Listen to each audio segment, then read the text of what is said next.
It's the 50th anniversary of Doctor Who, and we're celebrating with a massive surprise. One of the Doctors will cross time and space to join the show. Across Australia, it's Studio 10.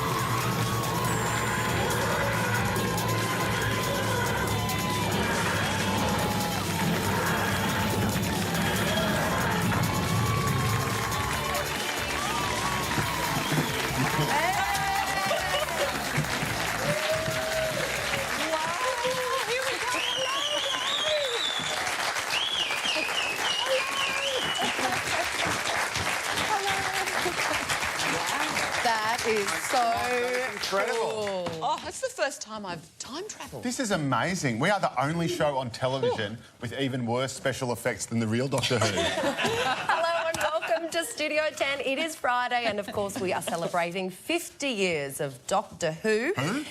Doctor Who. Even our audience arrived by TARDIS this morning. Here they are coming through. Hey! Wow! Yeah. Look at them go. Wow. Oh, hang on. One of those is actually Doctor Who. No, that's Doctor Who. This what?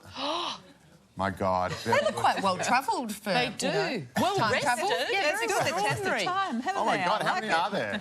Quite relaxed. It's almost as though it's bigger on the inside than it is on the outside. Yeah. It's an extraordinary achievement in television. 50 years on That TV. is amazing. God. That is amazing. The Daleks. The future of Studio 10, perhaps, The Aisha? Daleks Well, gave me well, very that's bad right. In nightmares. 50 years' time, we'll still be here. Chained to the desk. Right. The only thing on television that's lasted longer than that is Kerry-Anne Kennelly. We love you, That's Carrie we love you, Carrie Ann. We don't love We you, don't Cac. take Where any are you? responsibility I love for you, what Cac. Joe says. I actually love you in that other way.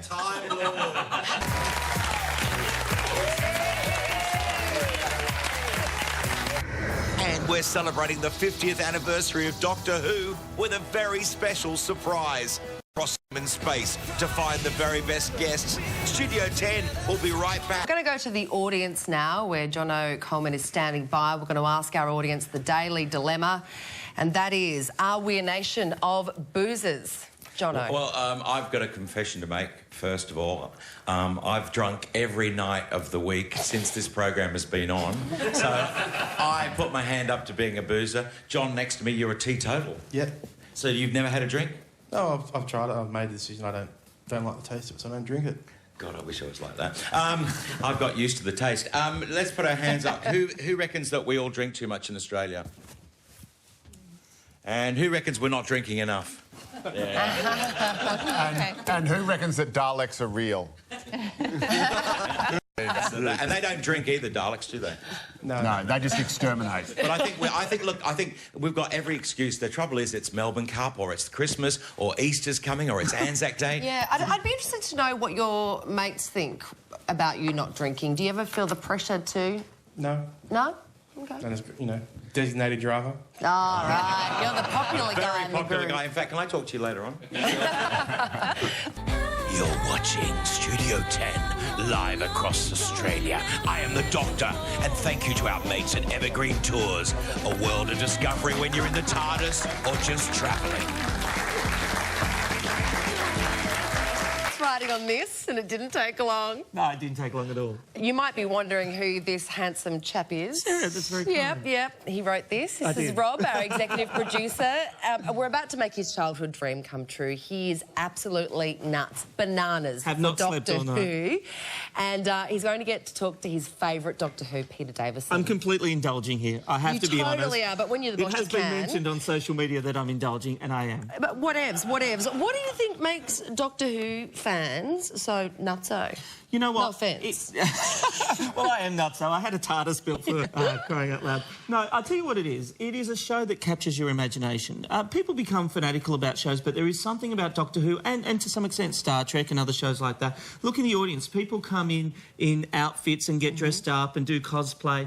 But someone like me growing up, it was an escape, growing up at home. It was an escape to another world. The idea of the TARDIS itself, just the idea of travelling through time and space, bigger on the inside, it's an amazing adventure. Alrighty. Now, the moment has arrived. No, not at all. You might convince me to watch it. The big moment has arrived. It is time to call the Doctor. Peter Davison played the 5th incarnation of the Time Lord from 1981 to 1984, and he has travelled across time and space to join us from London. Good morning, Peter. Good morning. How are you? We're wonderful. Now, we're doing this a little bit differently this morning. I actually have my boss, Rob, sitting next to me. He is probably your biggest fan. You are my doctor, Peter. Right. Thank you. You've made him nervous and very awkward now. Yeah, I love it. I love it. Hey, Peter, you played many characters during your very successful career, but was Doctor Who the defining moment? I'm not sure if it was the defining moment. It certainly is the part that stayed with me the longest. You know, I'm still the 5th Doctor, and here we are 50 years on from the day it started. In a way, you know, I first became known as Tristan in All Creatures Great and Small, and in some ways I still think people think of me as Tristan playing the Doctor. Do you have any regrets, Peter, about leaving the show after just 3 years? No, not really. I think you make your decision. I thought long and hard about it. I'd been given a piece of advice by Patrick Troughton, who said essentially do it for 3 years, then get out. I'd done All Creatures for 3 years, so I thought it was time to move on. I have to say, though, that's a very different decision than the experience that you have that final day in the studio when you see some other imposter in your costume sit up and suddenly they are the Doctor and you are sent packing. That is a really tough day. It's a really tough emotional day because although you wouldn't change your mind about doing it, I think some deep subconscious part of you thinks they can't possibly get anyone to replace me, surely. Well, some might say it wasn't that successful when they did. You were there at the 20th anniversary. You were the current Doctor at the time. I remember waiting with anticipation for the VHS to be sent over from England when that happened. Does it blow your mind that it's now 30 years since that 20th anniversary and now we're ready for the big 50th anniversary? Yes, I mean, firstly, I can't believe I'm that old, but obviously 50 is much more impressive than 20, and it's the hoo-ha around Doctor Who since it came back. Obviously, when I was in Doctor Who, it was a very, very successful programme. It was sold to 39 countries, I think, but it wasn't what you would call a prestigious BBC show. It wasn't their #1 show, and I think Doctor Who pretty much is. And so the celebrations are pretty spectacular. It's pretty much a nationwide celebration here. Well, as it should be, as it should be. It's not only a celebration over there, it's a celebration around the world. I'll be up early in the morning watching it live as it comes in. They're beaming it all around the world. Yeah. But let me ask you this. Tom Baker has already come out and said he is part of the 50th anniversary. Peter Davison, are you part of the anniversary? Well, that depends on how you define part of the anniversary. I'm not part of the 50th anniversary, but there's a very important, many very important things that are going on around it. I don't quite know why Tom let that out of the bag. It was a bit of a silly thing to do, really. Right, yeah, it probably was. But so are you categorically ruling out that you make any little appearance in the show? Well, I'm not ruling out that my Doctor appears in some form, but me in my present state, no, I'm not.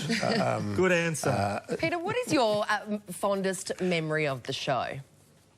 You know, I still see the people who played my companions, and we're great friends. And it's I think even the other Doctors we've all sort of bonded together in the course of years of conventions and sort of appearances. So it is like a kind of family. It sounds a bit silly to say that, but it is sort of, yeah. Finally, before we let you go, because I keep going on, what was the funniest or weirdest moment you ever experienced during the shooting of the show? I did play a prank once when, just for a joke, I dressed up as Tegan, one of my companions, and went on the set, and it took them about 5 minutes before they realised it wasn't her. Oh, no. I think there's some great moments. Peter, it has been a fanboy's dream talking to you today. Thank you so much for for joining us. He on has Studio not 10. slept all night. He's been busting out of himself to sit here and talk to you. You have made my boss's life. Thank you very much. Thank you very much indeed. Nice to talk to you. And that is why he was the best doctor. He's a little bit sexy, isn't he? That wasn't really where I was coming from. But I love that the biggest laughs, the nerdiest laughs came from that side of the audience where we've got all the Doctor Who dress-ups going on. I love it. The DVD of the 50th anniversary special will be released by Roadshow Entertainment on December 4. In the meantime, Roadshow is giving everyone in the audience a copy of the latest season of Doctor Who. Now, Sarah, this contains all the episodes from Trish and a load of special features. Very good for us nerdy Doctor Who fans. Are you excited? Yeah. Oh, good, good. And you can get your copy right now wherever good DVDs are sold, and even the bad ones. Yeah. All right, stay with us. You're watching Studio 10. And that brings us to the end of Studio 10. I'm going to say goodbye now because I'm heading to Melbourne to host the project tonight, which is very exciting. But you can all stand by now for Studio 10U. This week we have got some amazing guests. We've got Stefan Dennis, Daryl Braithwaite, Modern Family's Jesse Tyler Ferguson, Matt Preston, Tom Keneally, plus Paula Abdul. Yes. Woohoo! Join us then as we beam live from Studio 10. Have a lovely weekend. We will see you next week. Bye.